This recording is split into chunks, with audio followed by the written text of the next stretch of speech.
पठामि संस्कृतं नित्यं वदामि संस्कृतं सदा ध्यायामि संस्कृतं सम्यक् वन्दे संस्कृतमातरं वन्दे संस्कृतमातरं वन्दे संस्कृतमातरम्.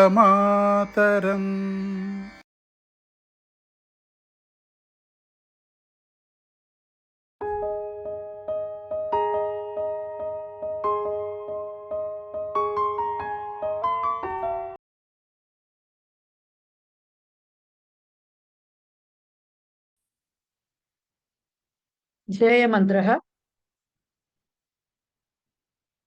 శైలజ గారు అన్మ్యూట్ చేసుకుని పాడండి. Okay madam. పఠామి సంస్కృతం నిత్యం వదామి సంస్కృతం సదా ధ్యాయామి సంస్కృతం సమ్యక్ వందే సంస్కృతమాతరం సంస్కృతస్య ప్రసారాయ నైజం సర్వం దదామ్యహం సంస్కృతస్య సదా భక్తో వందే సంస్కృతమాతరం సంస్కృతస్య కృతే జీవన్ సంస్కృతస్య కృతే యజన్ ఆత్మానమాహుతం మన్యే వందే సంస్కృతమాతరం వందే సంస్కృతమాతరం వందే సంస్కృతమాతరం. ధన్యవాదాः మ్యామ్. ధన్యవాదాः. సో మనం ఇవాళ పేపర్ డిస్కషన్ అని అనుకున్నాం కదా, అదే కదా చేయాల్సింది, రైట్? సో సెకండ్ పేపర్ చేద్దామా? ఆన్సర్స్ ఇవ్వలేదు కాబట్టి ఫస్ట్ సెకండ్ పేపర్ ఆన్సర్ చేద్దామా? రైట్. సో సెకండ్ పేపర్ తీయండి అందరూ. ఫస్ట్ పేపర్ కి ఆన్సర్స్ వాళ్ళు ఇచ్చేసారు కదా, అందుకని సెకండ్ పేపర్ చేస్తే ఫస్ట్, తర్వాత మనం కావాలనుకుంటే ఇంకోటి చేసుకోవచ్చు. The model question paper that is given in the Kovida textbook at the end, second question paper. Okay. So కొద్దిగా ఫస్ట్ క్వశ్చన్ పేపర్ కి సెకండ్ క్వశ్చన్ పేపర్ కొంచెం డిఫరెంట్, అంటే కొద్దిగా ముందు వెనకలైనాయి, పెద్దగా అంతకుమించి తేడా లేదు. చూడండి, సూచితస్య సమాస ప్రభేదస్య ఉదాహరణం లిఖత అన్నారు. ఇక్కడ వాళ్ళు సమాసం సమస్త పదం ఇచ్చి విగ్రహవాక్యము సమాసం పేరో, విగ్రహవాక్యం ఇచ్చి సమస్త పదము సమాసం పేరో కాదు అడిగింది. డైరెక్ట్ గా సమాసం పేరు ఇచ్చి దానికి ఒక ఉదాహరణ రాయమని అడిగారు. సూచితస్య సమాస ప్రభేదస్య ఉదాహరణం లిఖత అన్నారు. తృతీయ తత్పురుష, ఎనీథింగ్, ఒక్కటి ఇస్తే చాలు, ఒక ఉదాహరణ ఇస్తే చాలు. ఏమి ఇవ్వచ్చు తృతీయ తత్పురుషకి సుమారుగా? నఖై భిన్నః, ఒకళ్ళు నఖ భిన్నై అన్నారు, ఒకళ్ళు నఖే భిన్న అన్నారు. సమస్త పదం నఖ భిన్న. విగ్రహ వాక్యం నఖై భిన్న, రెండు రాయాలి. తృతీయ తత్పురుష సమాస అని పెట్టి ఉదాహరణం అని పెట్టి నఖ భిన్న నఖై భిన్న రెండు రాయాలి. ఎట్లా అయితే విగ్రహవాక్యం ఇచ్చినప్పుడు మనం సమస్త పదము సమాసం పేరు రాస్తున్నాము, లేదు సమస్త పదం ఇస్తే విగ్రహవాక్యము సమాసం పేరు రాస్తున్నాము. ఇప్పుడు మూడోది ఇస్తున్నారు, సమాసం పేరిస్తే సమస్త పదము విగ్రహవాక్యము రెండు రాయాలి. ఎగ్జాంపుల్ కి నఖ భిన్న రాయొచ్చు, కవి రచితం రాయొచ్చు, క్షీరోదన రాయొచ్చు, నెక్స్ట్ ఇంకా ఇలా చాలా ఉన్నాయి కదా, ఇవన్నీ కూడా రాసుకోవచ్చు, దేనికి ఏదైనా రాయొచ్చు, రైట్? సో నెక్స్ట్ ద్విగు సమాస, ఈకారాంతం స్పెసిఫిక్ గా అడిగారు. చూడండి, ద్విగు సమాస మనకి ఈకారాంతం వచ్చిందంటే అది స్త్రీలింగం. ఏముండొచ్చు?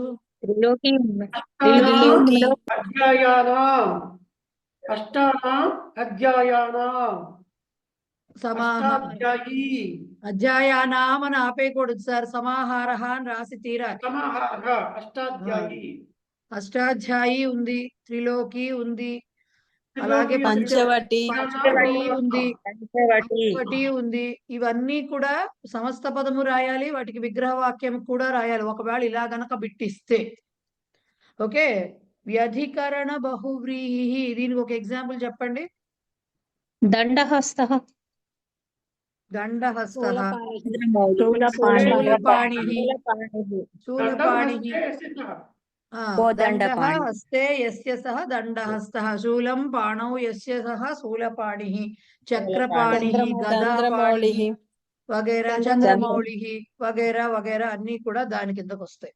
నై బహువ్రీహిః అపుత్రః పుత్రః అధనః అపుత్రః న విద్యతే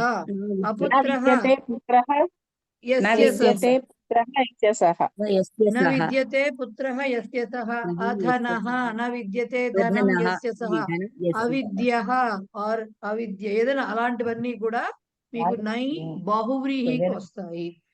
విభక్త్యర్థకః అవ్యయీభావః అధిహరి అధిహరి విభక్త్యర్థకం అంటే మనకు అవ్యయీభావంలో వచ్చినటువంటి 6 రకాల్లో విభక్తి చెప్పేది ఏమిటి? సప్తమి విభక్తి అర్థం చెప్పేది ఏంటి? ఒకటే అధి అనేది వచ్చింది. సో అధిహరి అధిలోకం ఇలాంటివి వచ్చాయి చూసారు మీకు, అవి రాయాలి. విభక్త్యర్థక అవ్యయీభావం అంటే అది, అభావార్థక అవ్యయీభావం అంటే నిర్జనం నిర్మక్షికం ఇలాంటివి రాయాలి. సమీపార్థకము అన్నప్పుడు వృక్ష సమీపం రాయాలండి. ఇది అవ్యయీభావంలో ఆరు అవ్యయాలు ఇచ్చి మనకి 6టికి అర్థాలు చెప్పారు. ఒకటి సమీపార్థము సామీప్యాన్ని చెప్పేది, అదేమిటిది మనకి ఉప అని వచ్చేది. ఒకటి విభక్త్యర్థకం సప్తమి విభక్తి చెప్పేది, అది అధి అని వచ్చేది. ఒకటి అభావాన్ని చెప్పేది, అది నిర్రని వచ్చేది, నిర్మక్షికం నిర్జనం అది.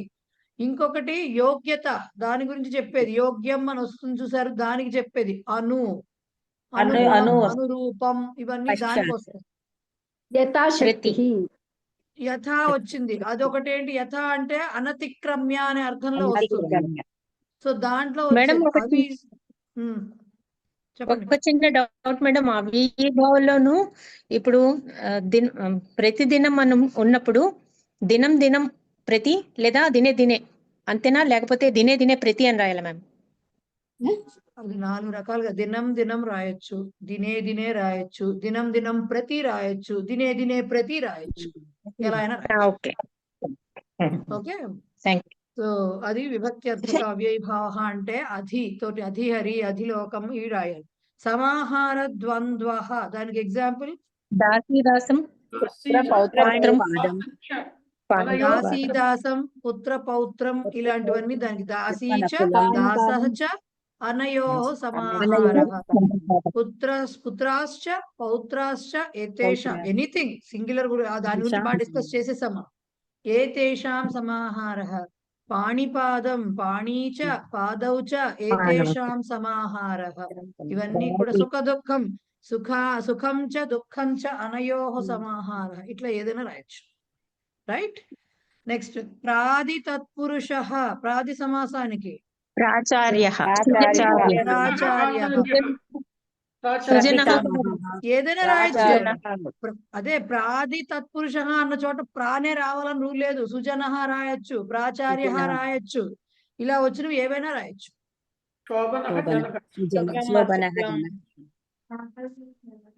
Okay clear. సో అది దానికి మీకు 6 మార్క్స్ అండి. అంటే ఒక్కొక్క దానికి మీరు ఒకటి రాస్తే ఒక అర మార్కే పడుతుంది, సమస్త పదం రాస్తే. విగ్రహవాక్యం రాస్తే ఇంకో అర పడుతుంది. స్థూలాక్షరై నిర్దిష్టానాం పదానాం విగ్రహవాక్యాన్ని లిఖత. వీళ్ళు ఇక్కడ చాలా తెలివిగా సెంటెన్సెస్ ఇచ్చి స్థూలాక్షర బోల్డ్ లెటర్స్ తో రాశారు. వాటికే విగ్రహవాక్యాలు అంటే సందర్భాన్ని బట్టి మనం కొన్నిటికి సందర్భానుసారం చెప్పాల్సి వస్తుంది. భీమార్జునౌ ఉభౌ అపి శూరౌ ఏవ. భీమార్జునౌ ఇది అందరికీ తెలుసు, ఈజీయే. భీమశ్చ అర్జునశ్చ ఏ సమాసం? వాళ్ళు ఓన్లీ విగ్రహవాక్యమే అడిగారు, కానీ నేను మొత్తం అడుగుతున్నాను సమాసం పేరు కూడా. ఎందుకంటే విగ్రహవాక్యం ఒకటే అన్నారు వాళ్ళు, బట్ మనం సమాసం పేరు కూడా రాసేసుకుంటే బాగుంటుంది. ఇతరేతర ద్వంద్వ.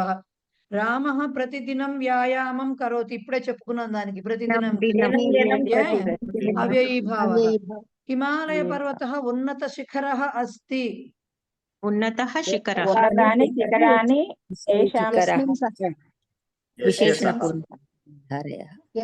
ఉన్నతాని శిఖరాణి యస్మిన్ సహ.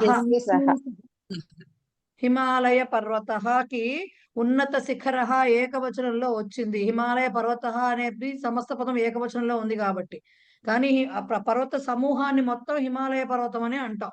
కాబట్టి ఉన్నతాని పుస్తకంలో ఉంది అది. ఉన్నతాని శిఖరాణి యస్మిన్ సహ పర్వత హిమాలయ పర్వత బహువ్రీహి సమాసం. కుసుమహస్తాః నర్తక్యః రంగం ప్రవిశంతి. కుసుమహస్తాః కుసుమాని హస్తే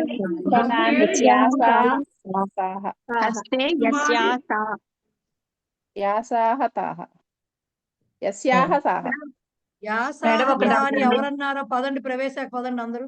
మళ్ళీ మొదలెట్టండి. మళ్ళీ మొదలెట్టండి ప్రవేశ. యాసాహ అనేది ఎక్కడి నుంచి వచ్చింది అనే విషయం నాకు తెలియాలి ఇప్పుడు. సో పువ్వులు ఎవరి చేతులలో ఉన్నాయో, ఎవరి చేతి యందు ఉన్నాయో ఆ నర్తకీ మణులు. ఇక్కడ పుంలింగానికి కూడా సేమ్ పదం రావచ్చు, నర్తకాహ అని కూడా రాయొచ్చు. బట్ ఇక్కడ మనకి నర్తక్యః క్లియర్ గా ఇచ్చారు కాబట్టి కుసుమాని హస్తే యాసాం తాహ అని రాయాలి. మేడం ఒక డౌట్ అండి. చెప్పండి. ఇది యస్య సహా అవన్నీ ఉన్నాయి కదండి, అంటే మనం విభక్తులు పెడుతూ రాయాలి. అది కేవలం బహువ్రీహికేనా అంటే ఇంకా వేటికైనా, అంటే వేరే విభక్తిలో ఉంటే రాయాలి, మొదటి ప్రథమ విభక్తిలో కాకుండా కదండి. అదొకటి కొంచెం నాకు ఎప్పటి నుంచి అడుగుదాం అనుకుంటున్నాను నేను. బహువ్రీహిలో మరి యస్య యత్తత్ రూపాలు వస్తాయి కాబట్టి అర్థానుసారం దానికి యత్తత్ రూపాల్లో రకరకాల విభక్తులు యాడ్ అవుతూ ఉంటాయి. మిగతా చోట్ల దాన్ని బట్టి సమస్త పదం మొత్తాన్ని బట్టి విభక్తి రాస్తాం అంతే. అంతే కదండి. అంతే. సో కుసుమాని హస్తే యాసాం తాహ నర్తక్యః. కుసుమహస్తాః నర్తక్యః బహువ్రీహి. అదే నర్తకాహ అనిస్తే ఏషాం తే రాయాలి, అక్కడ మిగతా సేమ్ ఉంటుంది. ఓకే. జైన ముని శ్వేతాంబరం ధరతి. శ్వేతాంబరం శ్వేతం అంబరం అంబరం యస్య సహ యస్య సహా ఉండదండి ఇక్కడ, అదే చెప్తున్నా. శ్వేతం అంబరం దానికి అర్థం ఏంటి? ఒక్క నిమిషం. తెల్లని బట్టలు ధరిస్తాడు. పూర్వపదం శ్వేతం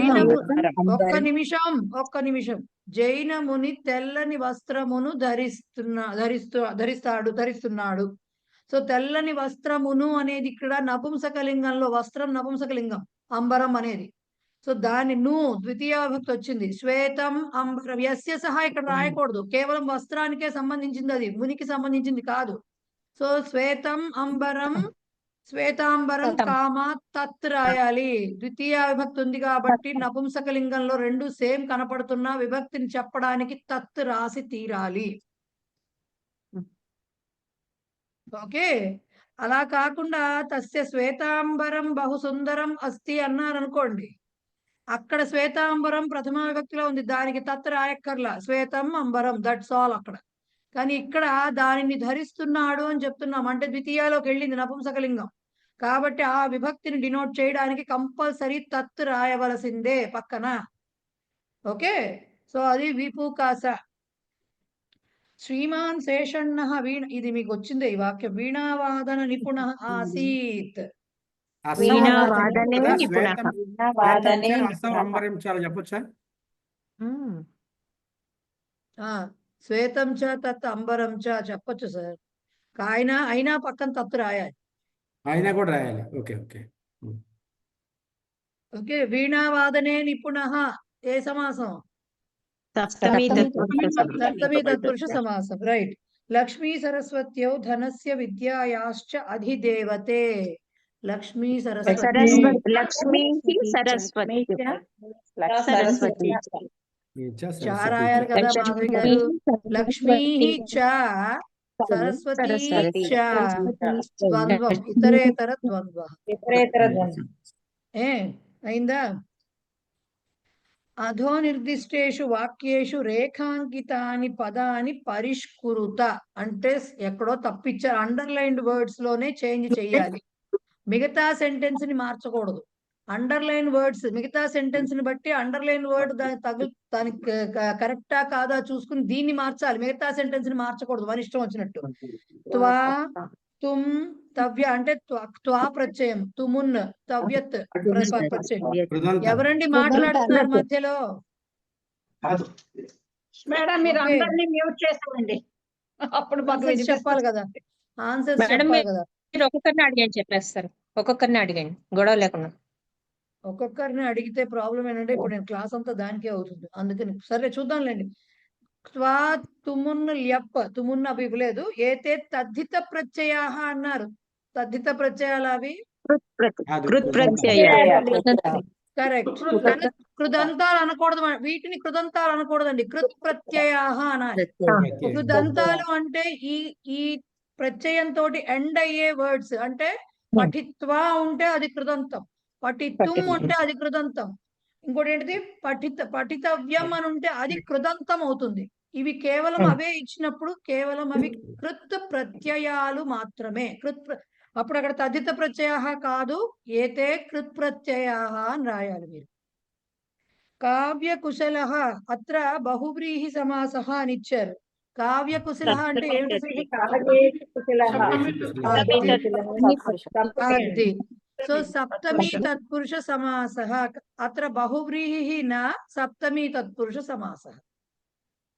ఉపమాన పూర్వపద అని ఇచ్చి తత్పురుషస్య ప్రభేద అన్నారు. That is also part of tatpurusha, but మనకి ఇంకా సబ్ డివిజన్ లోకి వెళ్ళిపోయారు కాబట్టి కర్మధారయస్య ప్రభేద అనే రాయాలి. రైట్. మోహముద్గర భర్తృహరిణా లిఖిత. శంకరాచార్య. అది రాయాలి కదా, అక్కడ రాయాల్సింది మీరు శంకరాచార్య కాదు. మోహముద్గర తీసేసి భర్తృహరి రైటింగ్ ఏమన్నా పెట్టాలి అక్కడ. నీతి శతకం అని,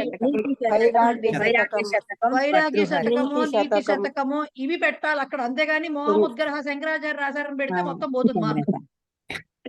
అదే భర్తృహరి కింద అండర్లైన్ చేసినప్పుడు అప్పుడు శంకరాచార్య రాయొచ్చు. ఇక్కడ అండర్లైన్ వర్డ్ సెంటెన్స్ కి సెట్ అవుతుందో లేదో చూడాలి, దాన్ని మార్చాలి, మిగతా వాటిని మార్చకూడదు. రైట్. నెక్స్ట్ ఉపమాన ఉపమేయయో అభేద యత్ర వర్ణ్యతే తత్ర అది ఉపమాలంకార అని వాళ్ళు ఇచ్చారు, బట్ అభేద రూపకాలంకారం, సాదృశ్యం ఉపమాలంకారం. ఓకే, అవి కాకుండా ఉన్నదండి కేవలం ఉపమాన కథనం, అతిశయోక్తి. కేవలం ఉపమాన కథనం, అతిశయోక్తి. ఓకే, సో అక్కడికి అయింది అది.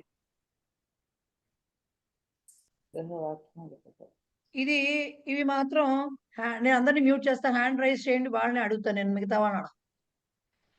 విగ్రహ వాక్యం లిఖత. నాకు విగ్రహ వాక్యం వస్తుంది, 2 3 వస్తూ ఉంటాయి, దానికి సమాసం పేరు కూడా కావాలి నాకు. భూత బలి సమర్పణం. ఎస్ జేవిఆర్ లక్ష్మి గారు ఫస్ట్ హ్యాండ్ రైజ్ చేశారు, చెప్పండి.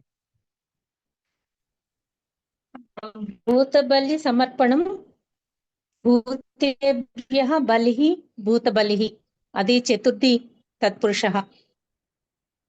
తర్వాత భూత బలి అది షష్ఠిలో చెప్పాలి కదా మేడం? అవును మేడం.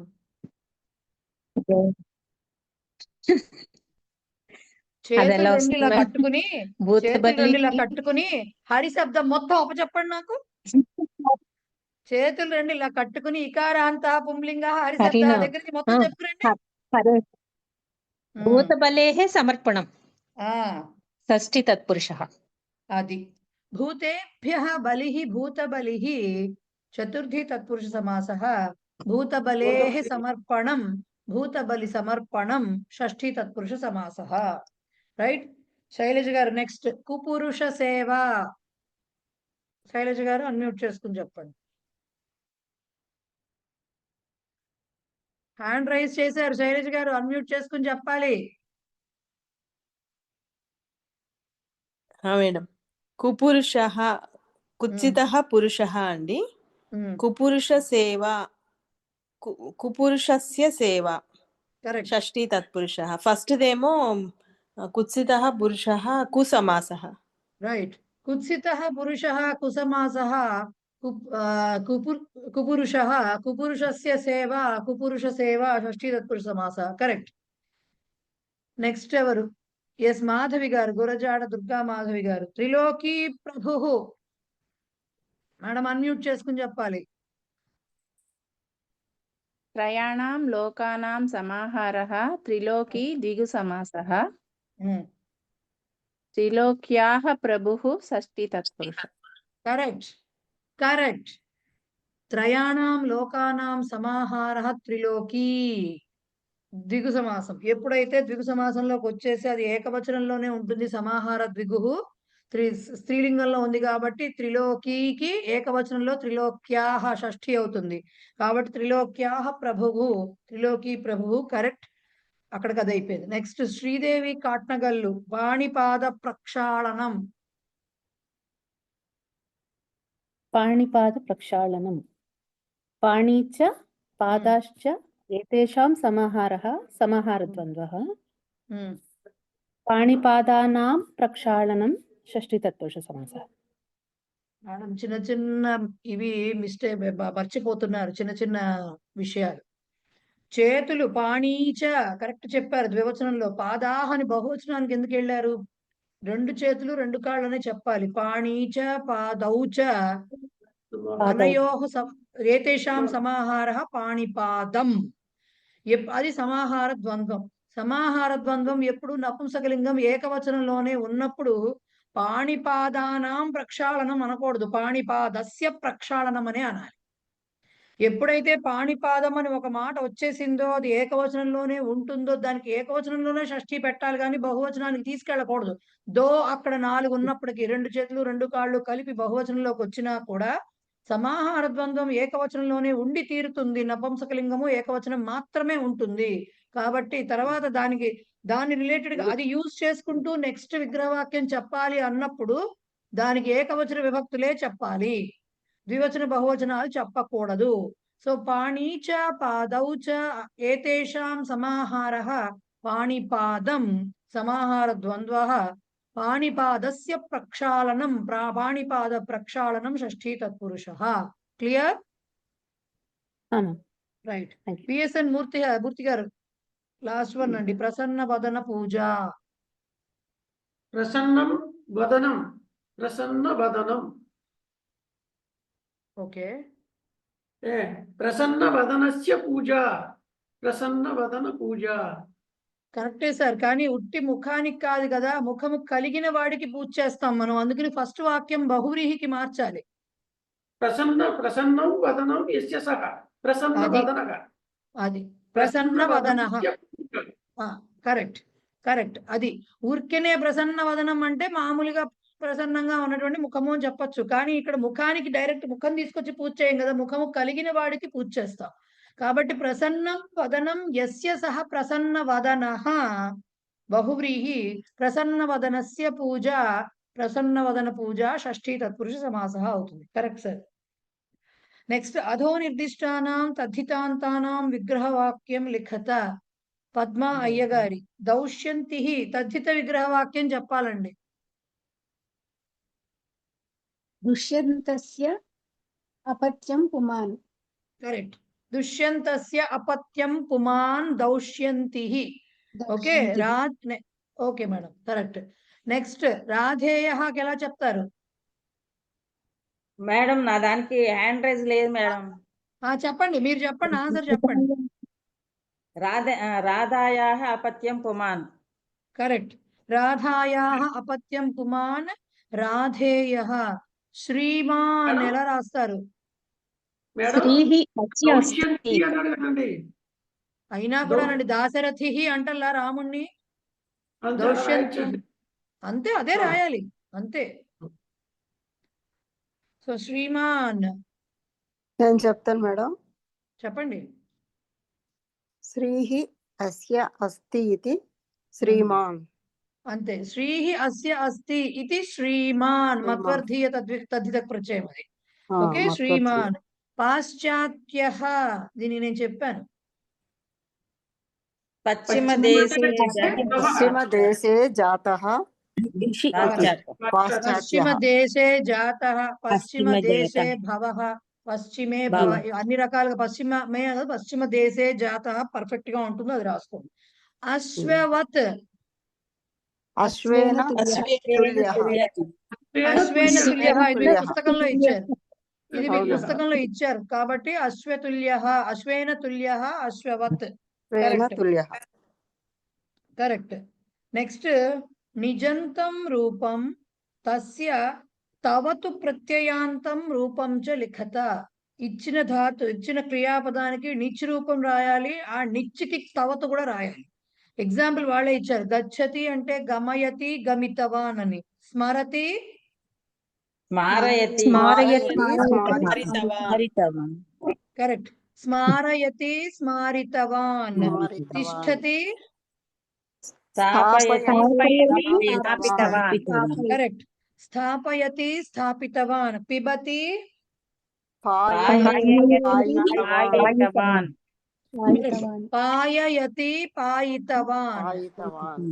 ఓకే, లిఖతి లేఖయతి లేఖితవాన్,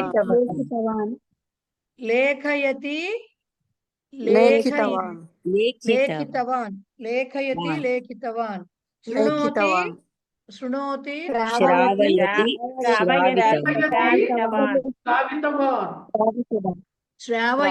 శ్రావితవాన్. ఓకే, నెక్స్ట్ గణే అనర్హం పదం బహిష్కురుత, పృథక్ కురుత, బహిష్కురుత ఎలా రాసి చెప్పినా సరే దాంట్లో ఆడ్ వన్ అవుట్, సరే సెట్ ఉందాన్ని బయట తీసి పక్కన రాయాలి.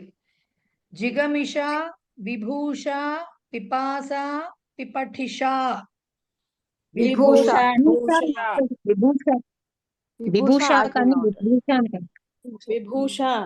ఎందుకని?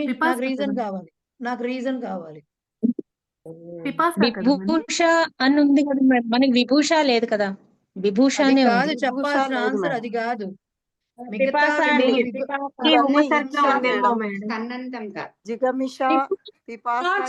అది ఎవరు సన్నంతం కాదని చెప్పారు? ఎవరు కరెక్ట్ ఆన్సర్? అది సుబ్బలక్ష్మి గారు చెప్పు. చూడండి, జిగమిష గంతుం ఇచ్చ, పిపాస పాతుం ఇచ్చ, పిపఠిష పఠితుం ఇచ్చ, విభూష అంటే అలంకారం. సో మిగతావి మూడు సన్నంతాలు, బట్ విభూష సన్నంతం కాదు. రీజనింగ్ అది. అన్విష్యతి, తితీర్షతి, వివక్షతి, చికీర్షతి. సన్నంతాలు కాదు, విశ్రాంతకాలు. అన్విష్యతి ఎందుకని? Right right right. అన్విష్యతి ఎందుకు?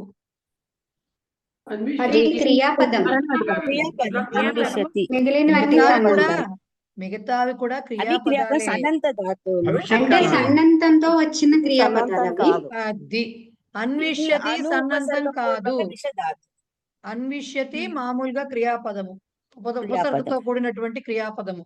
బట్ తితీర్షతి, తరీతుం ఇచ్చతి, వివక్షతి, వక్తుం ఇచ్చతి, చికీర్షతి, కర్తుం ఇచ్చతి, ఇవన్నీ సన్ ప్రత్యయాలు, సన్ ప్రత్యయాంతాలు. దిత్సుహు, ఈప్సుహు, వివక్షుహు, ఇక్షుహు.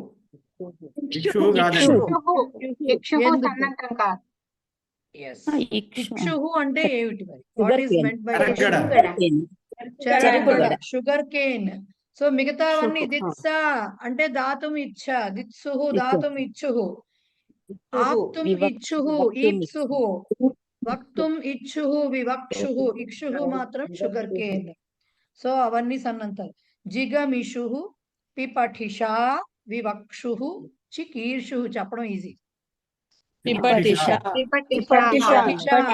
మిగతావన్నీ పర్సన్ కి, కర్త ఎవరైతే అది పొజెసింగ్ క్వాలిటీ వాళ్ళకి చెందుతుంది. బట్ పిపఠిష నౌన్, రైట్. బుభూషవ, జిఘాంసవ, దిత్సవ, వివక్షు. వివక్షు ఎందుకంటే మిగతావన్నీ బహువచనాలు, అదొక్కటే ఏకవచనంలో ఉంది. ఓకే, బుభూషవ, జిఘాంసవ, దిత్సవ ఇవి మూడు బహువచనంలో ఉన్నాయి. వివక్షు ఏకవచనంలో ఉంది. ఓకే, నెక్స్ట్ సంయోజ్య గణనామ లిఖత అన్నారు. అంటే మ్యాచ్ చేసి గణనామం చెప్పాలట. రాఘవ, అసలు గణాలు చెప్పండి ఫస్ట్. దాంట్లో అదే గురువులకు చెప్పండి. గురువు ఏ గణం? రగణం. ఓకే మేడం ఒక్కొక్కరిని అడగండి మేడం, అది ఇట్లా అంత గంటలు వచ్చంటే అసలు చెప్పాం కదా. 5 బిట్సే కదండి, అందుకని ఇది చిన్నవే కదా. వాక్యం అయితే నేను అలాగే చెప్పిస్తాను. లలనా లఘువు లఘువు లఘువు గురువు లఘువు గురువు గురువు లఘువు సగణం లఘువు గురువు సగణం. సగం. పాలయ మేడం ఇది తప్పించారు మేడం ఒకటి. అవును మేడం. లఘువు లఘువు లఘువు లఘు లఘు ఆలయ లఘువు లఘువు తప్పించారు. అలాంటిది ఏం లేదు మేడం సగణం. ఇక్కడ. ఆలయ వాళ్ళు ఇస్తే తప్పించారు మనం మేడం. రాసుకుందాం, ఇచ్చారు. తప్పిస్తే మనం రాసుకుందాం, పోయింది ఏంటి, వాళ్ళు ఇచ్చిన లఘువు దానికి కాకుండా లఘువు. మనం రాసుకుంటే సరిపోతుంది కదా. గురువు లఘువు భగణం. లఘు. గురువు లఘువు లఘువు పాలయ ఏ గణం భగణం. భగణం భగణం. భగణం. భగణ జయతు ఈజీ. లఘువు లఘువు అన్ని లఘువు లఘువులే. లఘు నగణం నగణం. నగణం. 3 లఘువులు నగణం. సంగీత మూడు సి గురువులే. మూడు గురువులు మగణం. 3 గురువులు మగణం. 3 గురువులు మగణం. నెక్స్ట్ ఇచ్చినది లఘు గురు చిహ్నాన్ని అంకయిత్వ ఛందసః నామ నిర్దిశత అని ఇచ్చిన మీకు వాక్యము శరీర మాధ్యం ఖలు ధర్మ సాధనం అనేది మీకు ఇచ్చిన వృత్తాల్లో లేదు అని మొన్నే చెప్పాను నేను.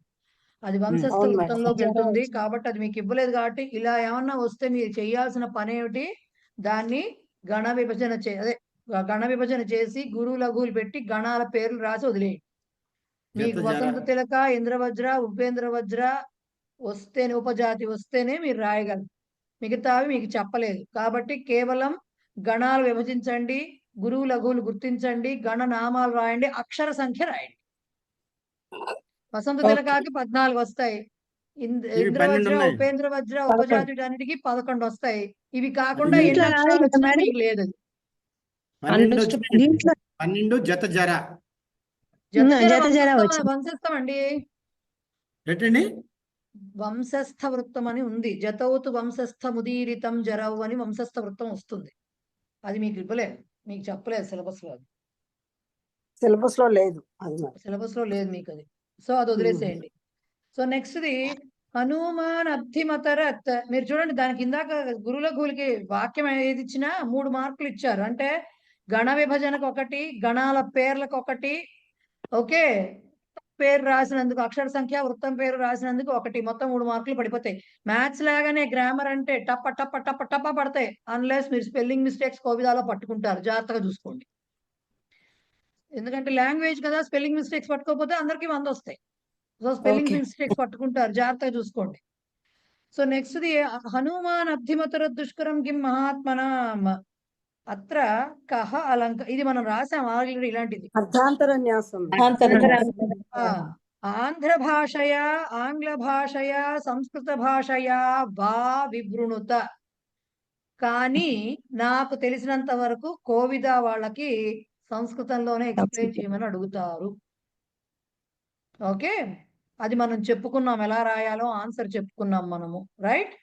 ఒకవేళ అక్కడికి వచ్చి టెన్షన్స్ వచ్చి శిక్షలో లాగా రాయలేకపోయాము, అట్లీస్ట్ తెలుగు మీ భాషలో అయినా మీరు రాస్తే సగం మార్కులైనా పడతాయి. 3 మార్కులు కదా అర్థాంతర న్యాస, అది సంస్కృతంలో రాయగలరు కదా, అది రాసేసరికి మీకు 1 మార్క్ పడుతుంది. మిగతాది సంస్కృతంలో రాస్తే మిగతా మార్కులు పడతాయి కరెక్ట్ గా మీరు రాసిన దాన్ని బట్టి. లేదనుకోండి కనీసం సగం మార్క్ అయినా పడుతుంది. Okay, okay. ద్వయోః అన్వయార్థం ఆంధ్ర భాషయా ఆంగ్ల భాషయా వా లిఖత. అన్వయార్థం అడిగారు సుభాషితాలకి. ట్రాజడీ ఏమిటంటే మీకు సుభాషితాలకి అన్వయార్థం సంస్కృతంలో ఇచ్చారు, వీళ్ళు తెలుగులో కానీ ఇంగ్లీష్లో మీ భాషలో రాయమని ఇచ్చారు. వాళ్ళు ఎలా అడిగితే అలాగే రాయాలండి. లాస్ట్ ఇయర్ కూడా అట్లాగే అడిగారు, లాస్ట్ టైం పేపర్లో కూడా.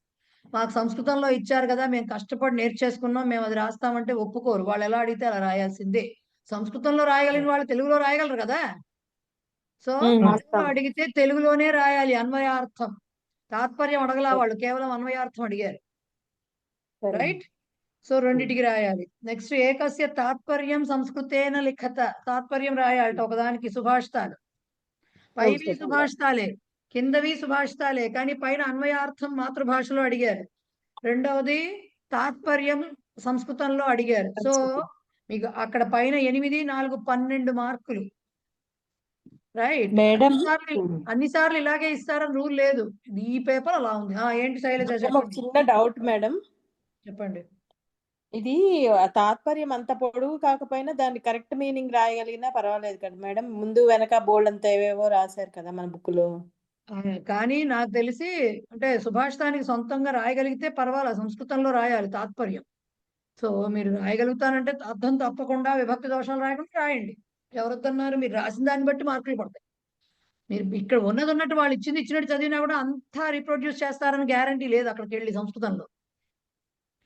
రైట్? సో రాయండి, పర్వాలేదు. నెక్స్ట్ పద్యద్వయస్య పద విభాగం లిఖత. ఇక్కడ చూడండి, అన్వయ రచనకి ఎట్లా అడిగారు? పద విభాగం ఒక్కటే అడిగారు, 2 పద్యాలకి పద విభాగం మాత్రమే అడిగారు. కానీ అన్నిసార్లు ఇలా ఇస్తారని అనుకోకండి. జస్ట్ రెండో చోట అదే దాంట్లో ఇంకో బిట్ ఏమి ఇచ్చారు? ఏకస్య అన్వయ రచనాం లిఖత. దానికి పద విభాగం లేదు, అన్వయార్థం లేదు, తాత్పర్యం లేదు, కేవలం అన్వయ రచన అడిగారు. సో క్వశ్చన్స్ ఇచ్చినప్పుడు కరెక్ట్ గా ఇన్స్ట్రక్షన్స్ చూసుకుని ఏమి ఇస్తే అది రాయండి. అనవసరంగా లెందీ చేసుకోకండి. వాళ్ళు అన్వయ రచన అడిగినా మీరు పద విభాగము, అన్వయ క్రమము, అన్వయ రచన ఏమంటారు, తాత్పర్యము, ఇంకోటి అన్వయ అన్ని రాసేసి అనవసరంగా టైం వేస్ట్ చేసుకోకండి. ఓకేనా? సో అది నెక్స్ట్ది. ఇది సందర్భ వాక్యాలు ఇలా ఇస్తారు. ఇంక నుంచి శిక్షలో లాగా 3 మార్కులకి ఇచ్చి పరిచయ, భావ, సందర్భ రాయం మనం. కహ కం అబద్ధత్ ఇది సంస్కృతంలో రాయాలి. అక్కడ వరకు తెలుగులో రాసాం మనం.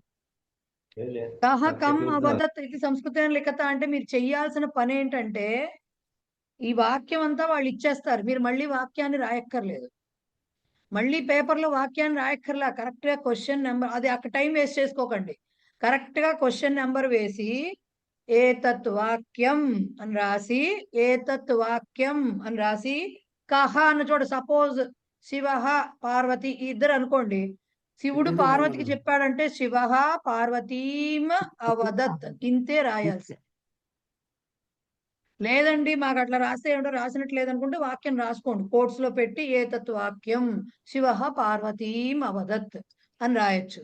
అంత అక్కర్లేదు. ఏతత్ వాక్యం శివ పార్వతీం అవదత్, లేకపోతే పార్వతీ మన్మథం అవదత్, లేకపోతే ఏదైనా ఈ రాయడంలో కానీ మీరు అన్నట్టు టైం వేస్ట్ చేసుకోవడం స్పెల్లింగ్ మిస్టేక్స్ రాస్తే.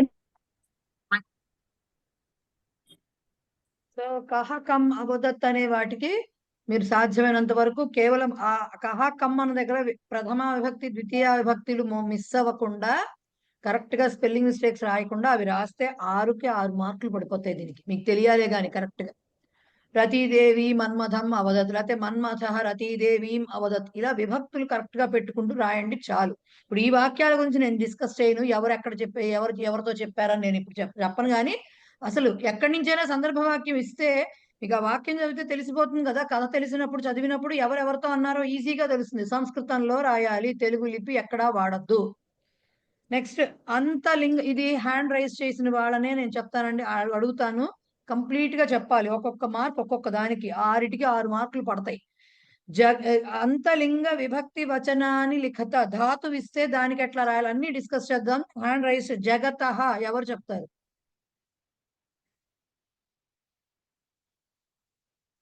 జగతః. ఎస్ పద్మ గారు, అందులో పద్మ గారు చెప్పండి. పద్మావతి గారు. తకారాంతః జగత్ శబ్దః నపుంసకలింగః పంచమి షష్ఠీ విభక్తి ఏకవచనం. తకారాంతః నపుంసకలింగః. నేను చెప్తున్నా, ఒకసారి రిపీట్ చేస్తాను నేను. తకారాంతః నపుంసకలింగః జగత్ శబ్దః పంచమి ఆర్ పంచమి ఏకవచనం రాసినా పర్వాలా, షష్ఠీ ఏకవచనం రాసినా పర్వాలా, లేదా పంచమి / షష్ఠీ ఏకవచనం ఇది రాయాలి, మొత్తం రాయాలి. అంతం అడిగారు, లింగం అడిగారు, విభక్తి అడిగారు, వచనం అడిగారు, ప్రాతిపదిక కూడా మనం రాస్తాము. జగత్ అనేది రాయాలి కాబట్టి. రైట్. నెక్స్ట్ వపుహు ఎవరు చెప్తారు? రామకృష్ణ గారు చెప్పండి. అన్మ్యూట్, అన్మ్యూట్ సార్, అన్మ్యూట్ చేసుకోవాలి. అన్మ్యూట్. సకారాంతః వపుః శబ్దః నపుంసకలింగః ప్రథమా విభక్తి ఏకవచనం. ద్వితీయ విభక్తి కూడా అవ్వచ్చు, సేమ్ ఉంటుంది. నపుంసకలింగం. షకారాంతం అవ్వచ్చు, సకారాంతం. కొన్ని చోట్ల షకారాంతం అని కూడా ఉంటుంది. సో మీ బుక్ లో సకారాంతం ఇస్తే సకారాంతమే రాయండి, షా ఇస్తే షా రాయండి. సకారాంతః నపుంసకలింగః వపుస్ శబ్దః ప్రథమ ఆర్ ద్వితీయ ఏకవచనం అది. ఓకే. వపుః వపుషీ వపుంషి. షకారాంతమే అవుతుంది మోస్ట్లీ. సో వపుహు ధనుష్ ఒకటి ఒకటి సకార షకారాలకి అటు ఇటు అవుతూ ఉంటాయి కొంచెం. సో ధనుస్సు కూడా అంతే, ధనుహు అని ఇస్తే కూడా అదే రాయాలి. ధనుహు ధనుషి ధనుంషి అని వస్తుంది దానికి మొత్తానికి. నెక్స్ట్ ది అస్మాభిహి. ఎస్ దుర్గా మాధవి గారు చెప్పండి మేడం, అన్మ్యూట్ చేసుకుని చెప్పండి. అస్మాభిహి ఇది దకారాంతః త్రిలింగకః తృతీయ విభక్తి తృతీయ బహువచనం. బానే ఉంది, శబ్దం ఏంటో చెప్పలేదు, త్రిలింగకః అన్నారు గాని. అస్మత్ శబ్దం. అస్మద్ శబ్దః. దకారాంతః త్రిలింగకః, 3 లింగాల్లోనూ ఉంటుంది అస్మత్ శబ్దము. కాబట్టి 3 లింగాల్లో ఒకే రకంగా ఉంటుంది. సో దకారాంతః త్రిలింగకః అస్మద్ శబ్దః తృతీయ విభక్తి బహువచనం, దానికి ఆన్సర్. ఓకే, బహువచనం. నెక్స్ట్ పద్మ అయ్యగారి ధేన్వాం. ఉకారాంతః ధేను శబ్దః స్త్రీలింగః సప్తమి విభక్తి ఏకవచనం.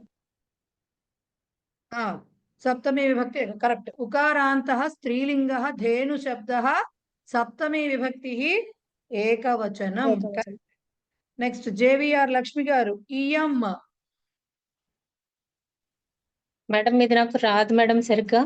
ఇయం స్త్రీలింగ అదే ఇయం ఇమే మహా అదేనా మేడం? ఇయం అనేది అయం ఇయం ఇదం, ఈ 3 ఇదం శబ్దానికి. మకారాంత చెప్పండి ఇప్పుడు చెప్పండి. మకారాంతః స్త్రీలింగః ప్రథమ విభక్తి ఏకవచనం. శబ్దం శబ్దం ఇదం. మకారాంతః స్త్రీలింగ ప్రాతిపదిక ఇదమేనండి. అది పుంలింగంలో అయం అవుతుంది, స్త్రీలింగంలో ఇయం అవుతుంది, నపుంసకలింగంలో ఇదం అవుతుంది. కాబట్టి రాసేటప్పుడు అయం ఇస్తే మకారాంతః పుంలింగః ఇదం శబ్దః అని రాయాలి. అదే ఇయం ఇస్తే మకారాంతః స్త్రీలింగః ఇదం శబ్దః అని రాయాలి. ఇదం శబ్దః ప్రథమా విభక్తి ఏకవచనం. ఇయం ఇమౌ ఇమే అని వస్తుంది, ఇమాహ సారీ ఇమాహ అని వస్తుంది. సో ఇదం ఇస్తే మకారాంత నపుంసకలింగః ఇదం శబ్దః ఇదం ఇమే ఇమాని అని వస్తుంది.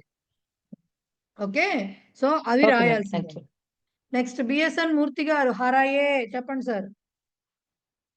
ఇకారాంతః పుంలింగః హరిశబ్దః చతుర్థి విభక్తి ఏకవచనం. ఇకారాంతః పుంలింగః హరిశబ్దః చతుర్థి విభక్తి ఏకవచనం. మీరు రాసేటప్పుడు కూడా ఇకారాంతః విసర్గ ఉండాలి, పుంలింగః విసర్గ ఉండాలి, హరి శబ్ద హరి కోట్స్ లో ఉండాలి, హరి శబ్ద రాయాలి. చతుర్థి విభక్తి రాయాలి, విభక్తి అని వదిలేయకూడదు, విభక్తి రాయాలి, ఏకవచనం అన్ని రాయాలి. రైట్, కోవిదాలో అన్ని పట్టించి విభక్తి అని రాశారు కదా సరిపోతుంది. నేను నాలాంటిది వస్తే మాత్రం పట్టించుకుంటుంది, ఖచ్చితంగా పట్టించుకుంటుంది. రాయాలంటే రాయాల్సిందే, అంతే అది. రైట్, నెక్స్ట్ ప్రస్రవిణి ఎవరు చెప్తారు?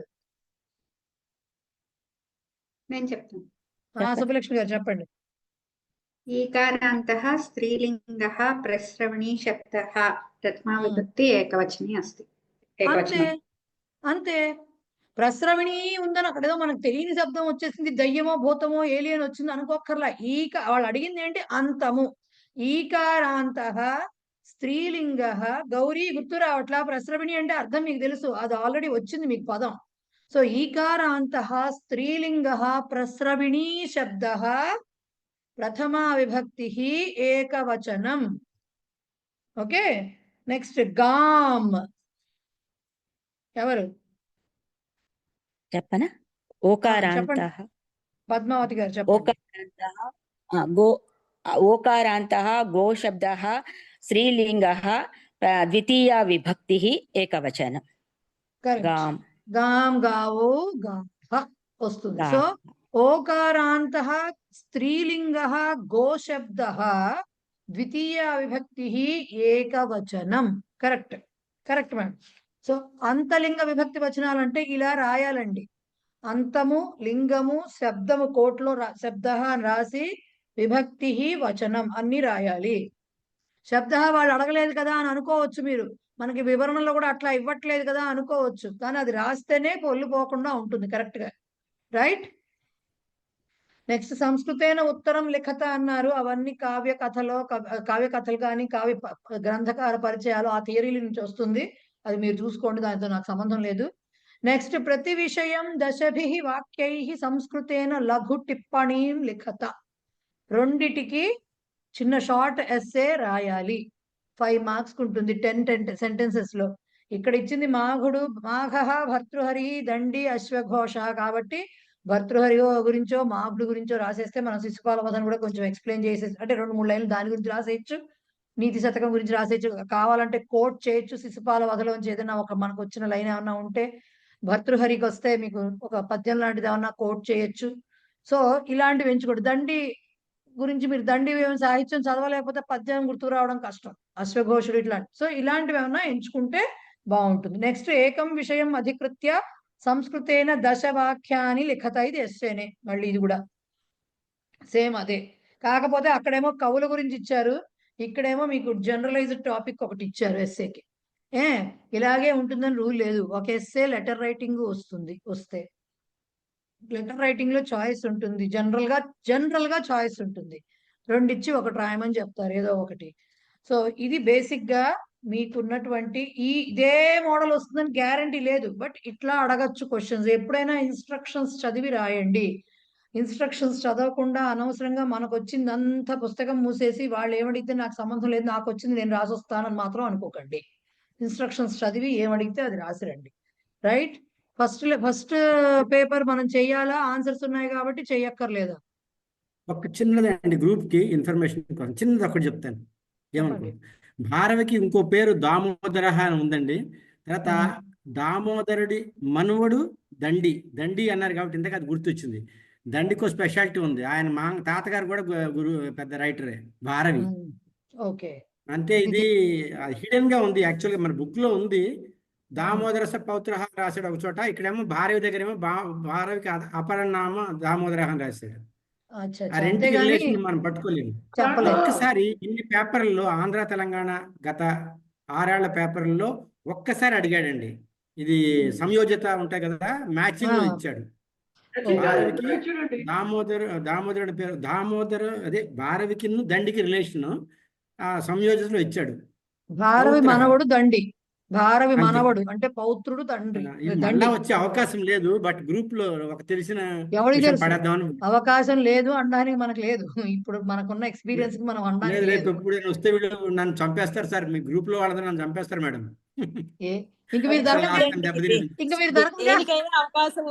దేనికైనా అవకాశం ఉందని శిక్షా పేపర్ నిరూపించింది కదా. అందుకని మీరు అడిగితే మేము మీకు థ్యాంక్స్ చెప్తాం. మాకు చెప్పారు రామకృష్ణ గారు అని చెప్పి. అది కరెక్షన్ లో కదండి. కరెక్షన్ లో దండే మాగగా ఏదో ఇచ్చినట్టు కరెక్షన్ లో. ఓకే. సో పోన్లేండి. కానీ ఏదైనా కానీ బేసిక్ గా ఏంటంటే మీరు మళ్ళీ దొరకరు కదా సార్. ఒకవేళ అలాంటి ఏమన్నా ఇబ్బందులు వచ్చినా మీరు దొరకరు కదా. మిమ్మల్ని మళ్ళీ తిట్టేసుకోవడానికి, మిమ్మల్ని మళ్ళీ అక్షంతలు వేసేసేయడానికి. అయిపోయింది కదా ఇవాళ లాస్ట్ క్లాస్. రైట్. సో చెప్పండి. ఫస్ట్ పేపర్ నాకు తెలిసి అన్ని ఆన్సర్స్ ఇచ్చారు కాబట్టి నాకు అక్కర్లేదు డిస్కషన్ అనిపిస్తోంది. దాని బదులుగా మీకు ఏమైనా డౌట్స్ ఉంటే క్లారిఫై చేస్తాను. లేదంటే మనం ఇక్కడతో క్లోజ్ చేస్తాం. సుబ్బలక్ష్మి గారు ఆల్రెడీ చేతులు ఎత్తు కూర్చున్నారు. ఆవిడ చెప్పండి మేడం. వదలండి ఇక బాణాలు, బాణాలు. అల్ప ప్రాణాహ వదలలేం కానీ చెప్పండి. 7వ పాఠంలో ఫస్ట్ అన్వయ క్రమం. ఫస్ట్ కాదు సెకండ్. ఎన్నోది? 7వ పాఠం సెకండ్ అన్వయ క్రమం. 7th షార్ట్గా వచ్చింది. ఇంకా 7th అక్కడ వచ్చింది. అన్వయ క్రమం 2వదా? అక్కడ ఏకాత పత్రం అది మేడం. అందులో 2వ లైన్ లో అల్పస్య హేతోః బహు అని ఇచ్చారు. అయితే బహు హాతుమిచ్చన్ విచారమూఢః ప్రతిభాసి మే త్వం.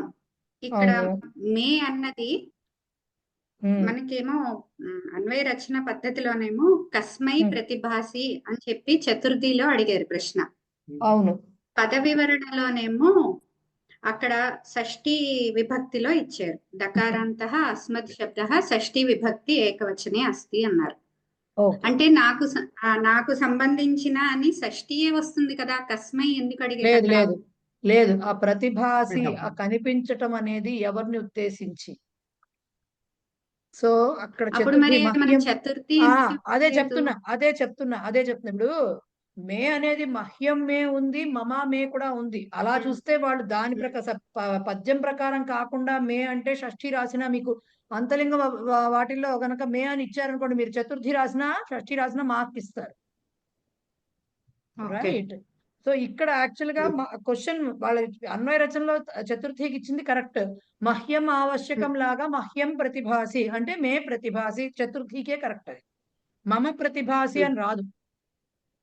సో మహ్యం అంటే నా కొరకు నువ్వు అలా కనపడుతున్నావు, నా పాయింట్ ఆఫ్ వ్యూలో అని చెప్పడం. ఓకే.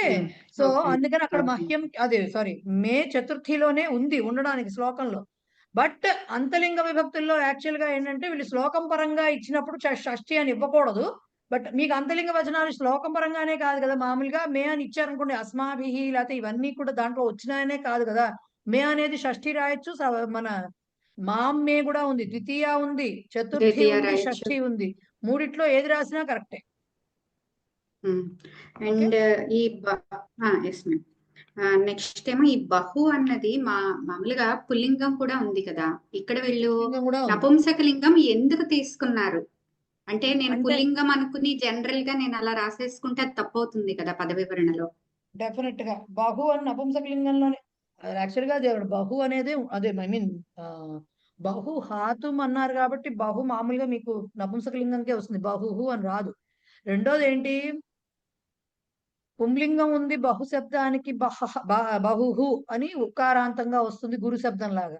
బహ్వీ అని వస్తుంది స్త్రీలింగంలో ఈకారాంతం గౌరీ లాగా వస్తుంది. బహు నపుంసకలింగం మధు శబ్దం లాగా బహు బహుని బహుని అని వస్తుంది. నపుంసకలింగం ఎందుకు తీసుకున్నారు ఇక్కడ అంటే, ఇక్కడ జనరలైజ్ చేసి ఒక దేని గురించో ఇంత పోగొట్టుకోవడం అంటారు చూడండి, సర్వం నష్టం జాతం అన్న చోట సర్వం ఎందుకు తీసుకుంటాము, అలాగే బహు అనేది జనరలైజ్ టర్మ్ నపుంసకలింగమే తీసుకుంటారు ఎక్కడైనా కూడా. ఓకే. అంటే సంస్కృతంలో జనరల్ గా మనం నపుంసకం వాడాలి కాబట్టి అలా తీసుకున్నాం అంతే. అలా తీసుకున్నారు అక్కడ అంతే. అంటే నాకు వచ్చిన డౌట్ ఏంటంటే ఇక్కడ నపుంసకం అంటే ఇది దేనికైనా విశేషణమా, అక్కడ నపుంసక పదం ఏది లేదు కదా అని నాకు డౌట్ లేదు వచ్చింది. లేదు విశేషం ఇవన్నీ కూడా చెప్తున్నాడు ఆయన. జగత ప్రభుత్వం నవం వయః కాంతం వపుః ఇవన్నీ కూడా కలిపి ఇదంతా కూడా పోగొట్టుకున్నా కూడా ఆల్ దిస్ అన్న టైప్ లో చెప్పారు బహు అని. Okay okay madam, okay madam, thank you. Right. BSN Murthy garu చెప్పండి సార్. మేడం ఇక్కడ బ్రాహ్మణ శబ్దస్య షష్ఠీ బహువచనం నత్వనిర్ణయం రాయమన్నాడండి. బ్రాహ్మణ శబ్దస్య షష్ఠీ బహువచనం రాయమని అడిగారా? బ్రాహ్మణాన అక్కడ నకారం చివర నకారం పెట్టాలా నాకారం? నానే వస్తుందండి, మామూలు తాథా నానే వస్తుంది. అదే కదా వస్తుంది, అంటే అక్కడ కూడా నా పెట్టాలా అని. లేదండి, బ్రాహ్మణ అనే చోట నకారము నత్వము, నామ్ షష్ఠిలోకి పెట్టే నామ్కి మామూలు నానే వస్తుంది, బ్రాహ్మణానాం అనే వస్తుంది. నానా రెండు నాలు రావు, ఒకటి అణ ఒకటి నా. అలాగే ఇంకోటి ఆచార లాజై, ఇక్కడ ఆచారార్యాః లాజాః తైః అన్నాడు. ఆచారార్యాహ కాదండి, ఆచారార్థాహ. అది ఆచారార్థం ఉపయోగించేటువంటి లాజలు. తర్వాత ఆచార్య లాజాః తైః అని కూడా అనొచ్చండి. అనకూడదండి, ఆచారార్థం అనే రాయాలి. ఆచారార్థం అనే రాయాలి. ఆచారాయ లేకపోతే రాయాలి, ఆచారాయ అని రాయాలి. చతుర్థి రాయాలి, లేకపోతే కిమర్థం లాగా వచ్చేట్టుగా అర్థ శబ్దంతో రాయాలి. ఆచారార్థః అనాలండి. ఆచారార్థాః లాజాః ఆచారలాజాః తైః, అదే కరెక్ట్. ఓకే మేడం, నేనే ఇంకోటి అడుగుతున్నా. చెప్పండి. 5వ పాఠం మేడం, 5వ పాఠంలో మూడవ అన్వయ క్రమంలో సమాసహ బిట్. ఒక్క నిమిషం ఉండండి మేడం, నేను తీయనండి. 5వ పాఠంలో శ్లోకం మూడవ అన్వయ క్రమం. ఇది 4 వెళ్ళిపోయిందా? రెండే ఉన్నాయి కదా 5వ పాఠంలో. అయ్యో, అయితే అది రెండోదే మేడం, అదే లాస్ట్. కైలాస గౌరవ వృషమారు వృక్షో. అదే అదే. అందులో మేడం ఇప్పుడు సమాసాలో పాదార్పణానుగ్రహేణ పూతం పృష్టం యస్య సహా అని ఇచ్చారు. అది బహువ్రీహి అన్నారు. అంటే అది సమానాధికరణ బహువ్రీహి, వ్యధికరణ బహువ్రీహి అలా చెప్పాం కదా. అంటే 2 రకాలు నేర్పించారు కదా సిలబస్ లో. అయితే ఇక్కడ బహువ్రీహి అని ఇచ్చారు. ఇది ఏ బహువ్రీహి కింద వస్తుంది? ఇక్కడ మీరు ఆ తృతీయ విభక్తిలో ఉన్న దాన్ని పక్కన పెట్టేస్తే పూతం పృష్టం యస్య సహ అనేదే అది సమానాధికరణ. అంతే. ఓకే, అంటే అది మెన్షన్ చెయ్యాలా సమానాధికరణ బహువ్రీహి? ఇక్కడ అవసరం లేదు ఇక్కడైతే కదా. అక్కర్లేదు, మామూలుగా అక్కర్లేదు. మీకు ఎగ్జాంపుల్స్ ఇచ్చి రాయమంటారే అక్కడ రాయాల్సి వస్తుంది. జనరల్ గా అక్కర్లేదు, బహువ్రీహి అని రాస్తే చాలు. Okay madam, okay, thank you. ఇంకెవరైనా ఉన్నారా డౌట్స్? మ్యామ్, దామోదరను విగ్రహవాక్యం రాయమంటే దామం ఉదరే యస్య సహా అని రాస్తాము.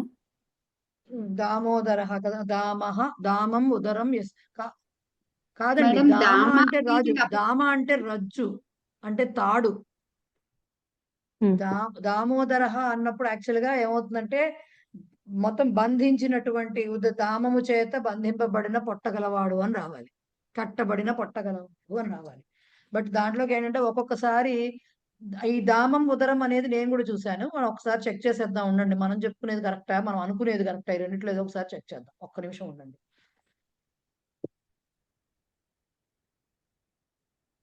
దామోదర కరాఘాత విఫలీకృత చేక్తసా. బహువ్రీహి అవుతుంది కదా ఏదైనా. బహువ్రీహి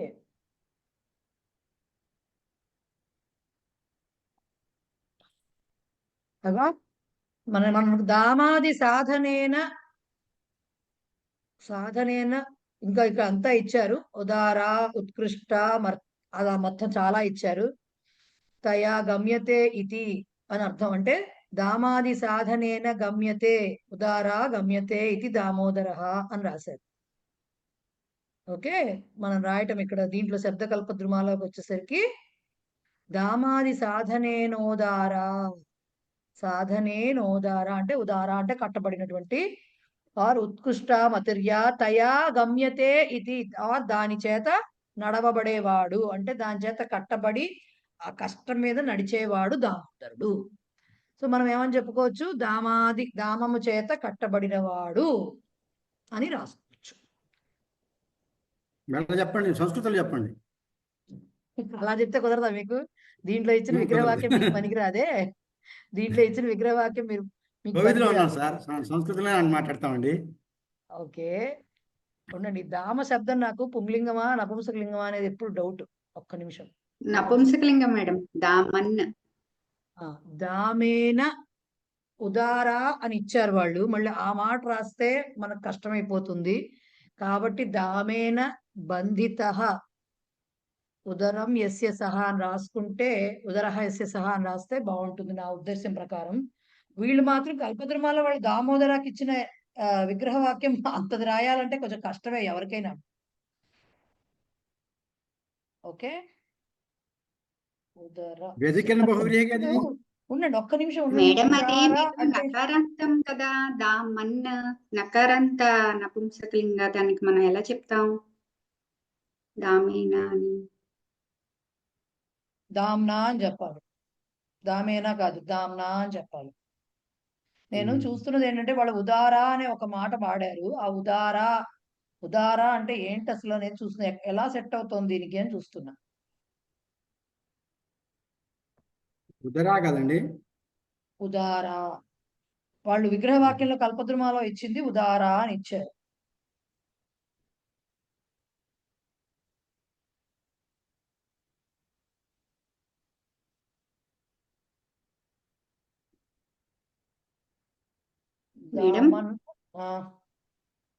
అక్కడ ఉదరం అనేది నపుంసకలింగం కదా, దామ్నా ఉదరం అలా చెప్పకూడదా మనం? దామ్నా రజ్జువు చేత ఉదరం కట్టబడిన ఉదరం ఎస్ కాదు. ఎస్ దామ్నా ఉదరం అంటే రజ్జువు చేత పొట్ట అంటే కలిగిన వాడనా మీరు చెప్తున్నది? రజ్జువు చేత బంధించబడిన పొట్ట ఆ కలిగిన బంధించబడిన వాడు. మాట రాయాలి కదా. అదే నేను చెప్పాను మరి. దామేనా చెప్పింది కరెక్ట్, తప్పు. దామ్నా బద్ధం ఉదరం యస్య సహా అని రాయాలి. దామ్నా బద్ధం ఉదరం యస్య సహా అని రాయాలి. దామోదరాత్ బంధితగా యస్య సహా అనకూడదండి? తప్పదు. దామోదరాత్ ఎట్లా అంటారండి? ఇలా రాయొచ్చు లేకపోతే. అంతే, అదే రాయాలి. దామాది సాధనేన ఉదార ఉత్కృష్టామతిర్య తయా గమ్యతే ఇది, ఇంత రాశారు దీంట్లో. అంత కాకపోతే మనం మామూలుగా చెప్పుకోవాలంటే ఇదే రాయాలి. దామ్నా బద్ధం ఉదరం యస్య సహా, ఇది కరెక్ట్ గా ఉంటుంది మనకు అర్థమయ్యే భాషలో. దామ్నా బద్ధం ఉదరం యస్య సహ దామోదరః. కృష్ణుడికి దామోదరుడు అనే పేరు అందుకని వచ్చిందా? ఆవిడ రోటితో కట్టేసింది వాళ్ళ అమ్మ, అందుకనేనా? అది దానివల్ల ఆయన కట్టేసి ఆయన ఏం చేశాడు, దాన్ని లాక్కుంటూ వెళ్ళాడు. అంటే అతి కష్టం మీద దాన్ని లాక్కుంటూ వెళ్ళాడు, అందుకని దామోదరుడు అని వచ్చింది. సో దామము అంటే మామూలుగా అయితే రజ్జు, అది ఒకటే కాదు, చాలా పేర్లు ఉన్నాయి దామన్ అనే శబ్దానికి. సో అది విషయం.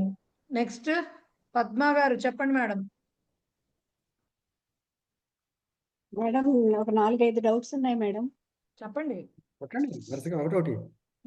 ఆదిత్యకి సమాసం రాయమంటే ఎలా రాస్తా అండి? తద్దితాంతం తెలుసు. ఆదిత్య అన్నదానికి తద్దితమే రాయాలి, దానికి సమాసం కాదు రాయాల్సింది, తద్దితమే రాయాలి దానికి. ఆదితేహే అపత్యం పుమాన్ ఆదిత్య అని సమాసం కాదు రాయాల్సింది. దాంట్లో అక్కడ సమాసాన్ని అడిగినట్టు చూశాను. లేదు, సమాసం కాదు, తద్దితమే. ఇప్పుడు కృష్ణ సమాసాల లిస్ట్ లో ఇచ్చిన, ఒకవేళ పొరపాటున సమాసాల లిస్ట్ లో ఎక్కడైనా ఇచ్చినా ఇదే రాయాలి మీరు. ఆదితేహే అపత్యం పుమాన్ అనే రాయాలి, అంతకుమించి ఏం రాయలేరు మీరు.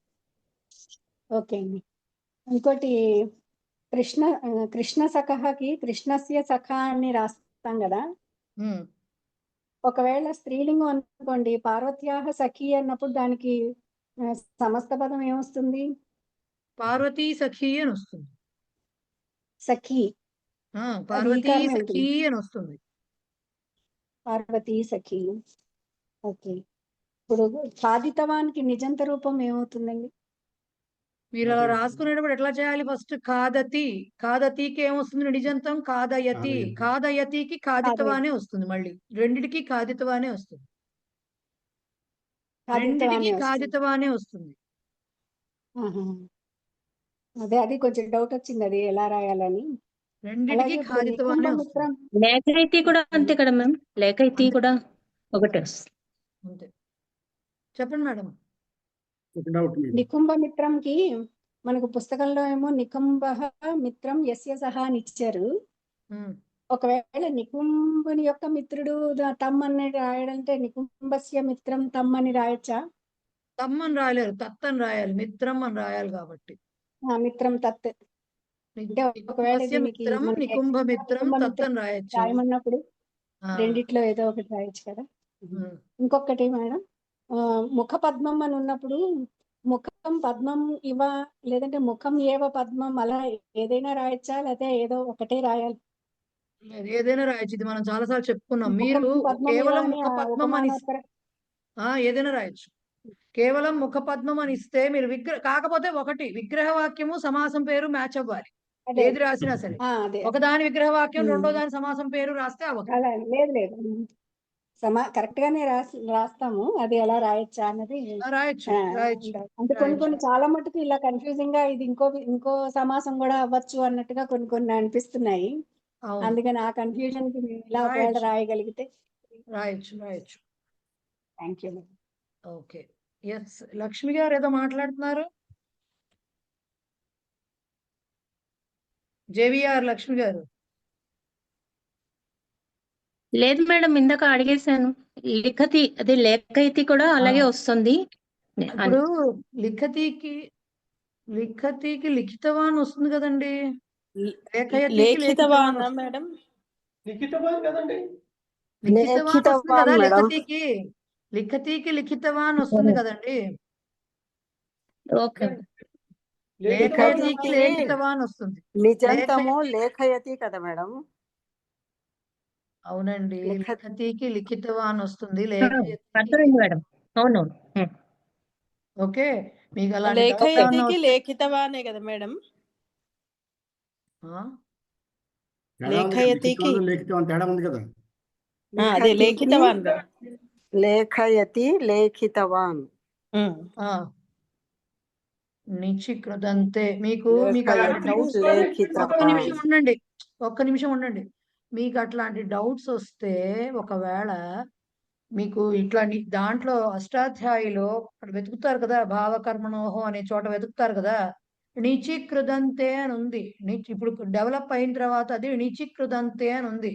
సో నిచ్చు ప్రత్యయానికి మామూలుగా నిచి కర్తరి అని అన్నాం అనుకోండి, లిఖతికి లేఖయతికి లేఖయతి లేఖయత లేఖయంతి ధాతురూపాలన్నీ వస్తాయి. దానిలో కూడా నిత్య రూపాలకి కృదంతాలు కావాలంటే కూడా నిచి కృదంతే అనే ట్యాబ్ ఉంది. అది ఓపెన్ చేసి చూసుకోండి. చూసుకుంటే మీకు కనపడుతుంది. దాంట్లో అన్ని వచ్చినాయి, అన్ని ఇచ్చేసారు. అంటే మనకు కావాల్సిన ఏమంటారు, లిఖతికి లేఖితుం వస్తుంది, లేఖయతికి లేఖయితుం వస్తుంది, లేఖయిత్వా అని వస్తుంది, అలాగే లేఖితవాన్ లేఖితవతి అలా వస్తుంది, లిఖతికి లిఖితవాన్ లిఖితవతి వస్తుంది. ఇలాంటి డిఫరెన్సెస్ ఉన్నాయి చిన్న చిన్నవి. అన్నిటికీ సేమ్ రావు. ప్రతిదీ కాలితవానికి వచ్చినట్టుగా ప్రతిదీకి సేమ్ రాదు, డిఫరెన్స్ ఉంటుంది. రైట్. నెక్స్ట్ చిన్న డౌట్ అండి,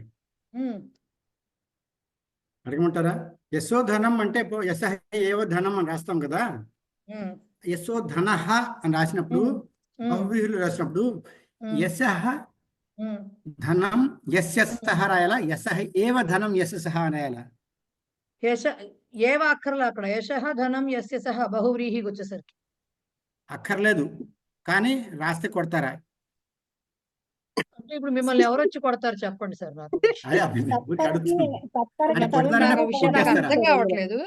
ఎవరు వచ్చి కొడతారు చెప్పండి మిమ్మల్ని ఇప్పుడు. అంటే మార్కులు ఇవ్వకుండా మార్కులు తగ్గిస్తారా అని ప్రశ్న. మామూలుగా యశః ధనం యస్య సహ రాస్తే చాలు. యశః ఏవ ధనం యస్య సహ అని రాస్తే మాత్రం తప్పే ఉంది దాంట్లోను. అది కామన్ సెన్స్ పాయింట్ సార్. అడగండి సార్ నన్ను. చిన్న తత్పరకి తత్యేవ పరహ యస్య సహ అని ఇచ్చారు. అక్కడ ఏవా ఇచ్చారు.